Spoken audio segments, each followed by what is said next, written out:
Hi everyone, welcome back to my channel. ಇವತ್ತಿನ ವ್ಲಾಗ್ನ start ಮಾಡ್ತಾ ಇದ್ದೀನಿ. ತುಂಬ ಜನ ಕಮೆಂಟ್ ಆಗ್ತಾಯಿದ್ದೀರಾ, ಯಾಕೆ ವ್ಲಾಗ್ ಮಾಡ್ತಾಯಿಲ್ಲ, ಏನಾಯಿತು ವ್ಲಾಗ್ ಮಾಡಿ ಅಂತ ಹೇಳಿಬಿಟ್ಟು. ಸಾರಿ, ನಾನು ವ್ಲಾಗ್ ಮಾಡಬೇಕು ಅಂತಲೇ ಅನ್ಕೊತೀನಿ, ಬಟ್ ಕೆಲಸದ ಮಧ್ಯದಲ್ಲಿ ನನಗೆ ಆಗ್ತಾನೆ ಇಲ್ಲ. ರೀಸನ್ ಏನು ಅಂದರೆ, ಇವಾಗ ಮದುವೆ ಸೀಸನ್ ಆಗಿರೋದ್ರಿಂದ ತುಂಬ ಬಟ್ಟೆಗಳದ್ದು ಕಟಿಂಗ್ ಬರುತ್ತೆ. ಜೊತೆಗೆ ಹಾಗೆ ಸಾನೋದು 10th ಇರೋದ್ರಿಂದ ಇವಾಗ ಪ್ರಿಪ್ರೇಟರಿ ಎಕ್ಸಾಮ್ಗಳು ನಡೀತಾ ಇದೆ. ಅವಳಿಗೆ ಎಕ್ಸಾಮ್ಗೋಸ್ಕರ ಎಬ್ಸ್ಬೇಕಾಗಿರುತ್ತೆ ಬೆಳಗ್ಗೆನೇ. ಅಂದರೆ ನೈಟ್ 12 ಗಂಟೆವರೆಗೂ ಓದ್ತಾಳೆ. ಮತ್ತು ಬೆಳಗ್ಗೆ 3 ಗಂಟೆ 4 ಗಂಟೆಗೆ ಎಪ್ಸು ಅಂತ ಹೇಳ್ತಾಳೆ. ಬಟ್ ಅವಳು ಹೇಳ್ತಾಳೋ ಬಿಡ್ತಾಳೋ, ಆ ಅಲಾರಾಮಿಗೆ ನಾವೆದ್ದು ಅವಳನ್ನ ಎಪ್ಸೋದಕ್ಕೆ ಟ್ರೈ ಮಾಡಬೇಕು. ಸೊ ಹಾಗಾಗಿ ನಂಗೆ ನಿದ್ರೆನೂ ಕೂಡ ಕಂಪ್ಲೀಟ್ ಆಗ್ತಾಯಿಲ್ಲ. ಇದೆಲ್ಲದರಿಂದ ಅನ್ಕಂಫರ್ಟಬಲ್ ಆಗಿ ನಾನು ವ್ಲಾಗ್ಸ್ಗಳನ್ನ ಮಾಡೋದಕ್ಕೆ ಆಗ್ತಾಯಿಲ್ಲ. ನೀನು ಸಾನು ಎಕ್ಸಾಮ್ ಮುಗಿಸ್ಕೊಂಡು ಬಂದು ಹಾಗೆ ಮಲ್ಕೊಂಡು ನಿದ್ರೆ ಮಾಡ್ತಾಯಿದ್ಲು. ಪಾಪ ಅವಳಿಗೂ ನಿದ್ರೆ ಕಂಪ್ಲೀಟ್ ಆಗದೆ ಇರೋದ್ರಿಂದಾಗಿ ಇನ್ನು ನಾನು ಕೂಡ ಹೊರಗಡೆ ಟೆಂಪಲ್ಗೆ ಹೊರಟಿದ್ದೆ.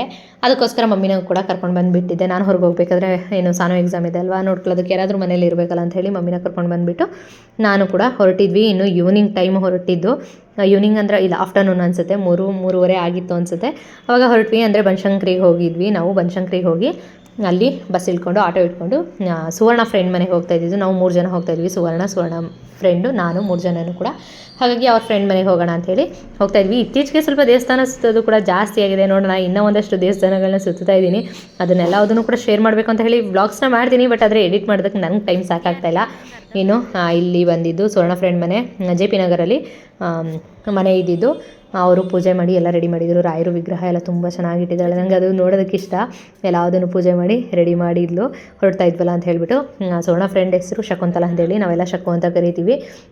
ಇನ್ನು ಅಲ್ಲಿ ಹೋಗಿ ಉಪ್ಪಿಟ್ಟು ಮಾಡಿದ್ಲು. ಎಲ್ರಿಗೂ ಉಪ್ಪಿಟ್ಟು ಮಾಡಿಕೊಂಡು ತಿನ್ಕೊಂಡು ಇನ್ನು ಬಸ್ ಇತ್ತು. ಬಸ್ ಅಂದರೆ ಬುಕ್ ಏನು ಮಾಡಿರಲಿಲ್ಲ, ರಿಸರ್ವೇಷನ್ ಏನು ಮಾಡಿರಲಿಲ್ಲ.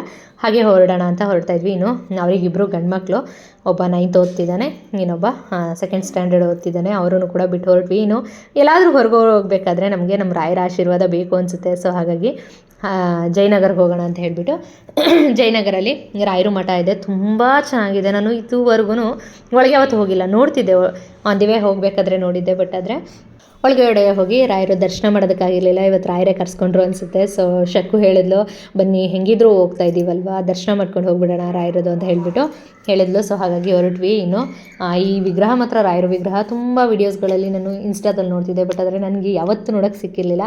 ಒಂಥರ ತುಂಬ ಖುಷಿ ಆಯಿತು ರಾಯರು ದರ್ಶನ ಮಾಡಿದ್ದು. ಎಲ್ಲೇ ಹೊರಡಬೇಕಾದ್ರೂ ಅಷ್ಟೇ ಒಂಥರ ಮನಸ್ಸಿಗೆ ಶಾಂತಿ ಅನಿಸುತ್ತೆ. ರಾಯರನ್ನ ದರ್ಶನ ಮಾಡ್ಕೊಂಡೋದ್ರೆ ಅವ್ರು ನಮ್ಮ ಜೊತೆ ಕೈ ಹಿಡಿದು ನಡೆಸ್ತಾರೆ ಅಂತಾನು ಧೈರ್ಯ ಇರುತ್ತೆ. ಸೊ ಹಾಗಾಗಿ ಹೋಗಿ ಪ್ರದಕ್ಷಿಣೆ ಹಾಕಿ ಮಂತ್ರಾಕ್ಷತೆ ತೀರ್ಥನ ತೊಗೊಂಡು ಹೊರಡೋಣ ಅಂತ ಹೇಳ್ಬಿಟ್ಟು ಹೋದ್ವಿ. ತುಂಬ ಚೆನ್ನಾಗಿ ಅಲಂಕಾರ ಮಾಡಿದರು. ಎಷ್ಟು ಲಕ್ಷಣವಾಗಿ ಕಾಣಿಸ್ತಾಯಿದ್ರು ನಮ್ಮ ರಾಯರು ಅಂದರೆ, ನೋಡ್ತಾ ಇದ್ರೆ ಇನ್ನೂ ನೋಡ್ತಾ ಇರೋಣ ಅನ್ನೋಷ್ಟು ಚೆನ್ನಾಗಿ ಕಾಣಿಸ್ತಾಯಿದ್ರು. ಇನ್ನು ಹಾಗೆ ಇಲ್ಲೊಂದು ಸ್ಪೆಷಾಲಿಟಿ ನೋಡಿದೆ. ಇದು ಏನಂದರೆ ರಾಶಿಗಳ ಗಡಿಯಾರ. ಇದು ಕ್ಯಾಲೆಂಡರ್ ಅಲ್ಲ, ಕ್ಲಾಕ್. ಇದು ರಾಶಿಗಳು ಇರುತ್ತಲ್ಲ, ಎಲ್ಲ ರಾಶಿಗಳು ಇದೆ, 12 ರಾಶಿಗಳು ಇದೆ. ಇದು ಒಂಥರ ನನಗೆ ನೋಡೋದಕ್ಕೆ ಸ್ಪೆಷಲ್ ಅನಿಸ್ತು, ಒಂಥರ ಚೆನ್ನಾಗಿತ್ತು. ಅದಕ್ಕೋಸ್ಕರ ಅದು ಒಂದು ಕ್ಲಿಪ್ಪಿಂಗ್ ತೊಗೊಂಡು ನಿಮಗೂ ಕೂಡ ಶೇರ್ ಮಾಡಿದೆ. ಇನ್ನು ದರ್ಶನ ಎಲ್ಲ ಮುಗಿಸಿದ್ದಾಯಿತು, ಪ್ರದಕ್ಷಿಣೆ ಎಲ್ಲ ಹಾಕಿದ್ದಾಯಿತು. ಇನ್ನು ಬಂದು ಹೊರಗಡೆ ಕೂತ್ಕೊಂಡ್ರೆ ಇದು ಕ್ಯಾಬ್ ಬುಕ್ ಮಾಡೋಕ್ಕೆ ಆಗ್ತಾಯಿಲ್ಲ ನಮಗೆ. ಆಟೋನ ಬುಕ್ ಮಾಡ್ಕೊಳ್ಳೋಣ ಅಂತ ಟ್ರೈ ಮಾಡ್ತಾಯಿದ್ವಿ, ಬುಕ್ಕೇ ಆಗ್ತಾಯಿಲ್ಲ. ಅಂತೂ ಇಂತೂ ಆಮೇಲೆ ಲಾಸ್ಟ್ ಫೈನಲಲ್ಲಿ ಬುಕ್ ಆಯಿತು. ಇನ್ನು ನಮಗೂ ಕೂಡ ಟೈಮ್ ಆಗ್ತಾಯಿತ್ತು, ಹೊರಡಬೇಕು ಬೇಗ ಅಂತ ಹೇಳಿ ನಾವು ವೆಯ್ಟ್ ಮಾಡ್ತಾಯಿದ್ವಿ. ಇನ್ನು ಅಷ್ಟರಲ್ಲಿ ಆಟೋ ಬಂತು. ಆಟೋ ಬಂದಮೇಲೆ ಅಲ್ಲೂ ಮಿಸ್ಟೇಕು. ಆಟೋದವರು ಫ್ಲೈಓವರ್ ಕೆಳಗಡೆ ಹೋಗಬೇಕಾದವರು ಮಿಸ್ಸಾಗಿ ಫ್ಲೈಓವರ್ ಬಿಟ್ಟು ಹೋದರು. ಇನ್ನು ಅಲ್ಲಿ ಸುತ್ತಿ ಬಳಸ್ಕೊಂಡು ಹಂಗೂ ಹಿಂಗೂ ತಂದು ಮಡಿವಾಳಕ್ಕೆ ಬಿಟ್ಟರು. ನಾವು ಮಡಿವಾಳದಲ್ಲಿ ಬಸ್ ಹತ್ತುತ್ತಾ ಇದ್ದಿದ್ದು. ಸ್ಯಾಟಲೈಟ್ ಬಸ್ ಸ್ಟಾಪಲ್ಲೂ ಸಿಗುತ್ತೆ, ಬಟ್ ಆದರೆ ನಾವು ಮಡಿವಾಳದಲ್ಲಿ ಹೋಗಿ ಬಸ್ ಹತ್ತೋಣ ಅಂತ ಹೋಗಿದ್ದು. ಇನ್ನು ಅಲ್ಲೋಗಿ ಬಸ್ ಇಳಿತಿದ್ದಾಗೆ, ಆಟೋ ಇಳಿತಿದ್ದಾಗೆ ಬಸ್ ಹತ್ತೋಕ್ಕೂ ಮುಂಚೆ ಕಾಫಿ ಕುಟ್ಕೊಂಡು ಬಿಡೋಣ ಅಂತ ಹೇಳಿಬಿಟ್ಟು, ಇವರಿಬ್ಬರಿಗೂ ಫೇವ್ರೇಟ್ ಕಾಫಿ ಅಂದರೆ. ಸೊ ಹಾಗಾಗಿ ಕಾಫಿ ತೊಗೊಂಡ್ರು. ಇನ್ನು ಅಲ್ಲಿ ಮಡಿವಾಳದಲ್ಲಿ ತುಂಬ ರೇರಾಗಿ ಮುಂಚೆ ನಾವು ಈ ಸೈಡೇ ಇದ್ದಿದ್ದು. ಆವಾಗ ಟ್ರಾಫಿಕ್ ನೋಡಿ ಸಾಕಾಗಿತ್ತು ನನಗೆ, ತಲೆ ಬಿಸಿಯಾಗಿತ್ತು. ಬಟ್ ಈಗ ನೋಡಿದ್ವಿ ಸರಿಯಾಗಿ ಟ್ರಾಫಿಕ್ ಇತ್ತು. ಇನ್ನು ಬಸ್ ಹತ್ತಿದ್ವಿ. ಬಸ್ ಹತ್ತಿದ್ಮೇಲೆ ಒಬ್ಬೊಬ್ರಿಗೆ ಒಂದೊಂದು ಕಡೆ ಸೀಟ್ ಸಿಕ್ಕಿತ್ತು, ಎಲ್ರಿಗೂ ಒಂದೇ ಕಡೆ ಸೀಟ್ ಸಿಕ್ಕಿರಲಿಲ್ಲ. ಇನ್ನೇನು ಮಾಡೋಕ್ಕಾಗಲ್ಲ, ಅಡ್ಜಸ್ಟ್ ಮಾಡ್ಕೊಂಡು ಹೊರಡಬೇಕು ಅಂತ ಹೊರಟ್ವಿ. ಇನ್ನು ನಾವು ಹೊರಟಿದ್ದು ತಮಿಳ್ನಾಡು ಸೈಡ್ ಇರೋವಂಥ ಅರುಣಾಚಲೇಶ್ವರ ಟೆಂಪಲ್ಗೆ ಹೋಗ್ತಾ ಇದ್ದಿದ್ದು. ಆ ಈಶ್ವರನು ಕೂಡ ನಮ್ಮನ್ನ ಕರೆಸ್ಕೊಳ್ಳೋದಕ್ಕೆ ಅಂತೇಳಿ ಮನ್ಸು ಮಾಡಿದ್ರು ಅನಿಸುತ್ತೆ. ಕಾರ್ತಿಕ ಮಾಸದಲ್ಲಿ ಹೋಗೋಣ ಅಂತ ಹೊರಟಿದ್ದು. ಶನಿವಾರ ಭಾನುವಾರ ವೀಕೆಂಡ್ ಇರುತ್ತೆ, ರಶ್ ಇರುತ್ತೆ ಅಂತಲೇ ಹೇಳಿ ಹೊರಟಿದ್ವಿ. ಅಂದರೆ ಮಕ್ಳಿಗೂ ಹಾಲಿಡೇಸ್ ಇರಬೇಕಲ್ವ, ಸೊ ಹಾಗಾಗಿ ವೀಕೆಂಡ್ ಪ್ಲ್ಯಾನ್ ಮಾಡ್ಕೊಂಡಿದ್ವಿ. ಇನ್ನು ಅಲ್ಲಿ ಕಾಫಿಗೆ ಅಂತ ನಿಲ್ಲಿಸಿದ್ವಿ. ಈ ಸೈಡಲ್ಲೆಲ್ಲ ಹೇಗೆ ಅಂದರೆ ನೋಡೋದಕ್ಕೆ ಬೋರ್ಡ್ಗಳು ಚೆನ್ನಾಗಿರುತ್ತೆ, ಬಟ್ ಹೋಟೆಲ್ಸ್ಗಳಿಗೆ ಯಾವುದೂ ಇಷ್ಟ ಆಗಿಲ್ಲ. 2ನೇ ಟೈಮ್ ಬರ್ತಾ ಇರೋದು. ಇನ್ನು ಬೇರೆ ಟೆಂಪಲ್ಗೆ ತಮಿಳ್ನಾಡು ಸೈಡೇ ಬಂದಿದ್ದೀವಿ. ನೋಡೋಣ, ಅದು ಕೂಡ ವೀಡಿಯೋ ಕ್ಲಿಪ್ಪಿಂಗ್ಸ್ ಮಾಡಿದ್ದೀನಿ, ತೋರಿಸ್ತೀನಿ. ಇನ್ನು ಕಂಡಕ್ಟರು ನಮಗೆ 3 ಜನರೂ ಒಂದು ಕಡೆ ಕೂತ್ಕೊಳ್ಳೋಕ್ಕೆ ಅಂತ ಸೀಟ್ ಮಾಡಿಕೊಟ್ರು.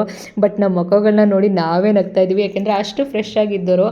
ಬರ್ತಾ ನಮ್ಮ ಫೇಸ್ ನಮಗೆ ನೋಡೋಕ್ಕಾಗ್ತಾ ಇರಲಿಲ್ಲ, ಹಾಗಾಗಿದ್ವಿ ನಾವೆಲ್ಲ.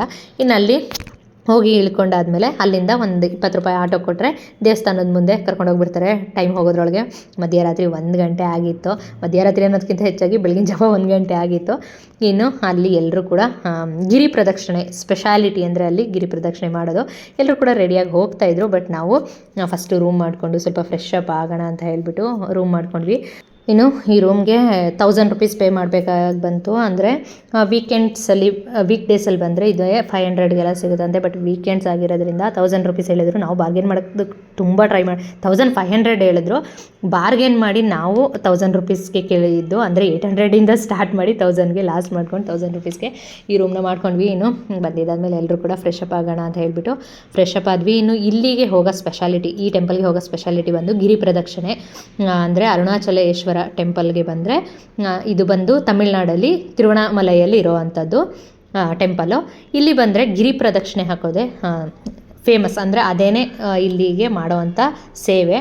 ಫಸ್ಟಿಗೆ ಬಂದು ದೇವಸ್ಥಾನದ ಹತ್ರನೇ ಕಾಯಿ ಮತ್ತು ಬತ್ತಿ ದೀಪ ಸಿಗುತ್ತೆ, ಅದನ್ನು ಹಚ್ಚಿ ಕಾಯಿ ಹೊಡೆದು ಗಿರಿ ಪ್ರದಕ್ಷಿಣೆಗೆ ಹೊರಡಬೇಕಾಗಿರುತ್ತೆ. ಹಾಗಾಗಿ ಫಸ್ಟಿಗೆ ನಾವು ದೀಪನ ಹಚ್ಚಿ ಆ ದೇವ್ರನ್ನ ಬೇಡ್ಕೊಂಡು ನಾವು ನಡೆಯೋ ದಾರಿನಲ್ಲಿ ನಮಗೆಲ್ಲೂ ಕೂಡ ಕಷ್ಟ ಆಗದೆ ಇರಲಿ, ಈ ಅಂದ್ಕೊಂಡಿರೋದನ್ನ ನಾವು ಮುಗಿಸೋ ಥರ ಆಗಲಿ, ಎಲ್ಲ ಒಳ್ಳೆಯದಾಗಲಿ ಅಂತ ಕೇಳಿಕೊಂಡು ದೀಪನ ಹಚ್ಚಿ ಕಾಯಿ ಹೊಡೆದು ನಾವು ಕೂಡ ಹೊರಟ್ವಿ. ಇನ್ನು ಇದ್ರ ಪ್ಲ್ಯಾನಿಂಗ್ ಬಂದು ನಾವೇನು ಪ್ಲ್ಯಾನ್ ಮಾಡಿರಲಿಲ್ಲ. ನಾನು ಸುವರ್ಣನಿಗೆ ಇದ್ರ ಪ್ಲ್ಯಾನೇ ಇಲ್ಲ. ಇದೆಲ್ಲ ಪ್ಲ್ಯಾನ್ ಮಾಡೋದು ಬಂದು ಶಕ್ಕು. ಯಾವುದೇ ಟೆಂಪಲ್ಗೆ ಹೋಗಬೇಕು ಅಂದರೆ ನಮ್ಮನ್ನ ಟೆಂಪಲ್ಗಳು ಇತ್ತೀಚೆಗಂತೂ ನಾನು ತುಂಬ ಟೆಂಪಲ್ ಸುತ್ತಾ ಇದ್ದೀನಿ, ಅದನ್ನೆಲ್ಲ ಶೇರ್ ಮಾಡೋದಕ್ಕೆ ಆಗ್ತಾಯಿಲ್ಲ. ಅದೆಲ್ಲ ಬಂದು ನಮಗೆ ಪ್ಲ್ಯಾನಿಂಗ್ ಬಂದು ಶಕ್ಕುನೇ ಕರ್ಕೊಂಡು ಹೋಗೋ ಅಂಥದ್ದು. ಇದು ಆಲ್ರೆಡಿ ನನ್ನ ಸೆಕೆಂಡ್ ಟೈಮ್ ತಮಿಳ್ನಾಡಿಗೆ ಬರ್ತಾ ಇರೋದು. ಮುಂಚೆ ಕಂಚಿಗೆ ಹೋಗಿದ್ದೆ, ಅದ್ರ ಕೂಡ ಬ್ಲಾಗ್ಸ್ ಸಣ್ಣ ಪುಟ್ಟ ಕ್ಲಿಪ್ಪಿಂಗ್ಸ್ ಇದೆ, ಅದನ್ನು ಕೂಡ ನೆಕ್ಸ್ಟ್ ಯಾವುದಾದ್ರೂ ಬ್ಲಾಗಲ್ಲಿ ಅಪ್ಲೋಡ್ ಮಾಡ್ತೀನಿ. ಇನ್ನು ಅಲ್ಲಿ ಮಾತ್ರ ನನಗೆ ಟೆಂಪಲ್ಗಳು ತುಂಬ ಇಷ್ಟ ಆಗಿದ್ದು ಏನಂದರೆ ಗೋಪುರಗಳು, ತುಂಬ ಹಳೆ ಕಾಲದ ಗೋಪುರಗಳು, ಅದು ತುಂಬ ದೊಡ್ಡದಾಗಿ ತುಂಬ ಚೆನ್ನಾಗಿವೆ ನೋಡೋದಕ್ಕೆ ಮಾತ್ರ. ಇನ್ನು ಎಷ್ಟು ಜನ ಇದ್ದರು ಅಂದರೆ ನಾವು ಸ್ಟಾರ್ಟ್ ಮಾಡೋ ಹೊತ್ತಿಗೆ 2 ಗಂಟೆ ಆಗಿತ್ತು. 2 ಗಂಟೆ ಒಳಗೆ ಗಿರಿ ಪ್ರದಕ್ಷಿಣೆ ಮುಗಿಸಿದವರು ಇದ್ದಾರೆ, ಇನ್ನು ಸ್ಟಾರ್ಟ್ ಮಾಡೋರು ಕೂಡ ಇದ್ದಾರೆ. ನಾವು ಈ ಟೈಮಲ್ಲಿ ಸ್ಟಾರ್ಟ್ ಮಾಡಿದ್ವಿ. ಫಸ್ಟ್ ಟೈಮು ಬರೀ ಕಾಲಲ್ಲಿ, ಮನೆ ಹತ್ರನೇ ಓಡಾಡೋದಕ್ಕಾಗಲ್ಲ ಅಂತ ಯಾವಾಗಲೂ ಹೇಳ್ತಿದ್ದವಳು. ಬಟ್ ಈ 14 ಕಿಲೋಮೀಟರ್ ಬರೀ ಕಾಲಲ್ಲಿ ನಡಿಬೇಕು ಅಂತ ಅಂದ್ಕೊಂಡು ಹೊರಟ್ವಿ. ಇನ್ನು 2 ಕಿಲೋಮೀಟರ್ ಹೋಗ್ತಿದ್ದಾಗೇ ಎಷ್ಟು ಕಿಲೋಮೀಟರ್ ನಡೆದಿದ್ದೀರಿ? ಹಾಂ, ಒಂದು 3 ನಡೆದಿಲ್ವಾ? 3 ಆಯ್ತಾ? 3ಕ್ಕೆ ಎಳ್ನೀರು ಕುಡಿತಾ ಇದ್ದೀರಾ? ಆಗಿಲ್ಲ ಅಲ್ಲ, ಒಂದು 2 ಆಗಿರ್ಬೋದು. ಅದರಲ್ಲಿ ಏನವೇ ನೀರು ಅಂತ ಕುಡಿತಾ ಇದ್ದೀರೋ ನಿಮಗೆ ಬೇಕು? ಹೌದಾ, ಸ್ವೀಟ್ ಆಯ್ತಾ? ಇನ್ನು ಹಾಗೆ ಮುಂದೆ ಹೋಗ್ತಾ ಹೋಗ್ತಾ ದೇವಸ್ಥಾನ ಸಿಕ್ತು. ಇಲ್ಲಿ ನಿಂಬೆಹಣ್ಣನ್ನು 2 ನಿಂಬೆಹಣ್ಣು ತಗೊಂಡು ಸುತ್ತಿ, ಒಂದು ಕಾಲಲ್ಲಿ ತುಣಿತಾರೆ, ಇನ್ನೊಂದು ಸುತ್ತಿ ತ್ರಿಶೂಲದಲ್ಲಿ ಚುಚ್ಚಿ ಹೋಗ್ತಾರೆ. ಅಂದರೆ ಇಳಿ ತೆಗೆದು ಹೋಗ್ತಾರೆ. ಅಲ್ಲಲ್ಲಿ ತುಂಬ ದೇವಸ್ಥಾನಗಳು ಸಿಗ್ತಿದ್ವು. ಅಂದರೆ 14 ಕಿಲೋಮೀಟರಲ್ಲಿ ಜ್ಯೋತಿರ್ಲಿಂಗಗಳು ಸಿಗುತ್ತೆ, ಅದರ ದರ್ಶನ ಮಾಡಿಕೊಂಡು ಮುಂದೆ ಹೋಗೋದು. ಹಾಗೆ ಜೊತೆಗೆ ವಿನಾಯಕನ ದೇವಸ್ಥಾನ ನಾನು ತುಂಬ ಅಬ್ಸರ್ವ್ ಮಾಡಿದೆ, ಅದು ತುಂಬ ಕಾಣಿಸ್ತಿದ್ವು. ಅಂದರೆ ನಾವು ನಡೆಯೋದು ಏನಿದೆ ಅದಕ್ಕೆ ಯಾವುದೇ ವಿಘ್ನ ಬರದೇ ಇರಲಿ ಅಂತ ಏನೋ ಕೇಳಿಕೊಂಡು ಮುಂದೆ ಹೋಗೋದಕ್ಕೆ ಅಂತ ಹೇಳಿಬಿಟ್ಟು ತುಂಬ ವಿನಾಯಕನ ದೇವಸ್ಥಾನ, ಸಿದ್ಧಿವಿನಾಯಕನ ದೇವಸ್ಥಾನಗಳು ಸಿಕ್ಕಿದ್ವು. ಅದನ್ನು ದರ್ಶನ ಮಾಡ್ತಾ ಮಾಡ್ತಾ ಹಾಗೆ ನಾವು ಮುಂದೆ ಹೋದ್ವಿ. ನಾನು ಕಂಟಿನ್ಯೂಸ್ ವೀಡಿಯೋ ಮಾಡೋದಕ್ಕೆ ನನಗೂ ಆಗಲಿಲ್ಲ. ನಡೆಯೋ ಇದು ಏನಿತ್ತು ಅದು ಜಾಸ್ತಿ ನನಗೆ ಇಂಪಾರ್ಟೆಂಟ್ ಆಗಿತ್ತು ದೇವ್ರ ಮೇಲೆ ಭಕ್ತಿಗೆ. ಸೊ ಹಾಗಾಗಿ ಅಲ್ಲಲ್ಲಿ ಸಣ್ಣ ಸಣ್ಣ ಕ್ಲಿಪ್ಪಿಂಗ್ಸ್ಗಳನ್ನ ತೊಗೊಂಡೆ. ಇನ್ನು 3 ಗಂಟೆ ರಾತ್ರಿ ಆಗಿತ್ತು, ಬೆಳಗಿನ ಜಾವ 3 ಗಂಟೆ ಆಗಿತ್ತು. ಇನ್ನು ಒಂದು ದೇವಸ್ಥಾನನ ತೆಗೆದ್ರು, ಅಲ್ಲೂ ಕೂಡ ಇದು ದರ್ಶನ ಮಾಡಿಕೊಂಡು ಬಂದ್ವಿ. ಅಂದರೆ ತುಂಬ ದೇವಸ್ಥಾನ ಎಲ್ಲವುದನ್ನು ವೀಡಿಯೋ ಮಾಡೋ ಹಾಗಿಲ್ಲ, ಅಲ್ಲಿ ಏನಿದೆ ಲಿಂಗಗಳನ್ನ ವೀಡಿಯೋ ಮಾಡೋ ಹಾಗಿಲ್ಲ. ಸೊ ಹಾಗಾಗಿ ಆದಷ್ಟು ಎಷ್ಟು ಕ್ಲಿಪ್ಪಿಂಗ್ಸ್ನ ತೆಗೆಯೋದಕ್ಕಾಗುತ್ತೆ ಅಷ್ಟನ್ನು ತೆಕ್ಕೊಂಡು ಇದು ಮಾಡಿದ್ವಿ. ಯಾವುದೇ ಭಯ ಇಲ್ಲ, ಎಷ್ಟು ಚೆನ್ನಾಗಿತ್ತು ಗೊತ್ತಾ. ತುಂಬ ಜನ ನಡ್ಕೊಂಡು ಓಡಾಡ್ತಾಯಿದ್ರು. ಆಮೇಲೆ ವೆದರ್ ತುಂಬ ಚೆನ್ನಾಗಿತ್ತು. ಬೇಸಿಗೆಗಾಲದಲ್ಲಿ ಹೋದರೆ ಕಷ್ಟ ಆಗ್ತಿತ್ತೇನೋ, ಇವಾಗೆಲ್ಲ ತುಂಬ ಚಳಿ ಇತ್ತು. ಹಾಗಾಗಿ ನಮಗೆ ಸೆಕೆ ಅನಿಸಲಿಲ್ಲ, ಚಳಿನೂ ಅನಿಸಿಲ್ಲ, ಸೆಕೆನೂ ಅನಿಸಿಲ್ಲ. ವಾಮ್ ವೆದರ್ ಇತ್ತು, ನಮಗೆ ಒಂಥರ ಚೆನ್ನಾಗಿತ್ತು. ಇನ್ನು ಹಾಗೆ ನಾವು ಗಿರಿ ಪ್ರದಕ್ಷಿಣೆ ಹಾಕೋದು ಅಂದರೆ ಅಲ್ಲಿ ಬೆಟ್ಟ ಇದೆ, ಅದನ್ನೇ ಪ್ರದಕ್ಷಿಣೆ ಮಾಡೋದು ನಾವು. ಇನ್ನು ಅಲ್ಲಿ ಬೆಟ್ಟದಲ್ಲಿ ಜಿಂಕೆಗಳಿರುತ್ತಲ್ವ, ತುಂಬ ಜಿಂಕೆಗಳಿದ್ವು, ಇರುತ್ತೆ ಅಲ್ಲ, ತುಂಬ ಜಿಂಕೆಗಳಿದ್ವು. ಅದೆಲ್ಲ ಇಲ್ಲಿ ರೋಡ್ ಸೈಡಲ್ಲಿ ಬಂದು ನಿಂತಿದ್ವು. ಇನ್ನು ಹಾಗೆ ತಿನ್ನೋದಕ್ಕೆ ಏನೇನೋ ಕೊಡ್ತಾಯಿದ್ರು ಅಲ್ಲಿರೋರೆಲ್ಲ. ಆ ಥರ ಎಲ್ಲ ಕೊಡೋದು ಒಳ್ಳೇದಲ್ಲ ಅನಿಸುತ್ತೆ. ಅದು ಕಾಡಲ್ಲಿರೋ ಸೊಪ್ಪನ್ನ ತಿಂದು ಜೀವನ ಮಾಡೋ ಅಂಥದ್ದು ಅದು. ಅದಕ್ಕೆ ನಾವು ತಿನ್ನೋದು ಎಲ್ಲ ಹಾಕಿದ್ರೆ ಅದ್ರ ಹೆಲ್ತ್ಗೆ ಏನಾಗುತ್ತೋ ಏನೋ ಗೊತ್ತಿಲ್ಲ. ನಮಗೇನೆ ಅದ್ರ ಫುಡ್ನ ತಿಂದು ಬದುಕಿ ಅಂದರೆ ನಮ್ಮ ಕೈಲಿ ಆಗೋದಿಲ್ಲ. ಬಟ್ ಅದಕ್ಕೆ ಇದನ್ನೆಲ್ಲ ಕೊಡೋದು ಒಳ್ಳೆಯದಲ್ಲ ಅಂತ ನನಗೇನೋ ಅನಿಸ್ತಿತ್ತು ಅಲ್ಲಿ. ನಿಮ್ಗೇನು ಅನಿಸುತ್ತೆ ಅನ್ನೋದನ್ನು ಕೂಡ ಹೇಳಿ. ಇನ್ನು ಅದಾದಮೇಲೆ ಅಲ್ಲೂ ಕೂಡ ಒಂದಷ್ಟು ಜಿಂಕೆ ಇದ್ವು, 1-2 ಇದ್ವು ಅಷ್ಟೇ, ಒಂದಷ್ಟೇ ನೋಡಿದ್ದಿಲ್ಲಿ. ಬಟ್ ಮುಂದೆ ಹೋಗ್ತಾ ಹೋಗ್ತಾ ತುಂಬ ಜಿಂಕೆಗಳು ಸಿಕ್ಕಿದ್ವು. ನೋಡೋದಕ್ಕೆ ಮಾತ್ರ ಜಿಂಕೆ ಅಷ್ಟೇ ಸಿಕ್ಕಿದ್ವು, ಇನ್ಯಾವುದೇ ಬೇರೆ ಪ್ರಾಣಿಗಳು ಸಿಗಲಿಲ್ಲ. ತುಂಬ ಜಿಂಕೆಗಳು ಮಾತ್ರ ಇದರಲ್ಲಿ ಇದ್ವು, ಕಾಡಿನಲ್ಲಿ ಇದ್ವು. ವಿಡಿಯೋಗ್ರಫಿ ನನಗೊಂದು ಅದಕ್ಕೆ DSLR ಕೊಡಿಸ್ಬಿಡಿ, ಎಲ್ಲರೂ ಸೇರ್ಕೊಂಡು ವಿಡಿಯೋ ಮಾಡ್ತೀನಿ ಅಂತ ಆ ಕೆಲಸಕ್ಕೆ. DSLR ನಂಗೆ ನಿಮಗಲ್ಲ, ನಂಗೆ ಕೊಡಿಸಿ. ಜಿಂಕೆ ಜೊತೆ ಪೋಸ್. ವಾವ್, ಎಷ್ಟೊಂದು ಐತಿ ಇಲ್ಲಿ, 1 2 ಇಲ್ಲ.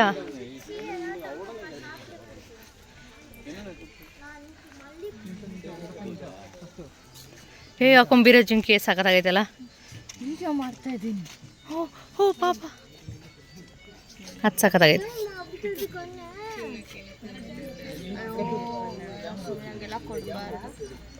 ಬಾ ಬಾ, ಮನೆ ಕರ್ಕೊಂಡಿರ್ತಾರೆ, ಬಸ್ ಹಚ್ಕೊಂಡು ಬಾ. ಅದು ಮಾತಾಡಿದ್ರು ಹೋಗಲ್ಲ ಅನಿಸ್ತದೆ.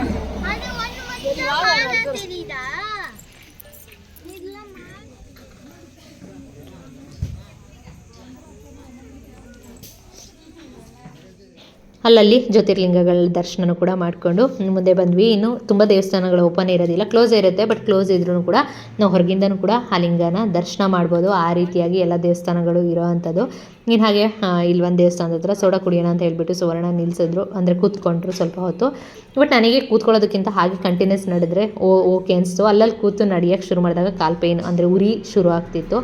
ನನಗೆ ಹಂಗೆ ಅನಿಸ್ತಿತ್ತು. ಇನ್ನು ಅದಾದಮೇಲೆ ಸೋಡಾ ಕುಡಿತೀರಾ ಅಂತ ಹೇಳಿದರು. ಬಟ್ ನನಗೆ ಏನು ಕುಡಿಬೇಕು ತಿನ್ನಬೇಕು ಅಂತ ನನಗೆಲ್ಲೂ ಅನಿಸ್ತಾ ಇರಲಿಲ್ಲ. ಇನ್ನು ಅಲ್ಲೂ ಕುಡಿದು ಮುಂದೆ ಹೊರಟ್ವಿ. ಇನ್ನು ಅಲ್ಲಲ್ಲಿ ಈ ರೀತಿ ಮ್ಯಾಪ್ಗಳನ್ನ ಹಾಕಿರ್ತಾರೆ, ಎಷ್ಟು ಕಿಲೋಮೀಟರ್ ಮುಗಿದಿದೆ, ಇನ್ನೂ ಎಷ್ಟು ಕಿಲೋಮೀಟರ್ಗಳು ಬಾಕಿ ಇದೆ ನಾವು ನಡೆಯೋದಕ್ಕೆ ಅಂತ ಹೇಳ್ಬಿಟ್ಟು.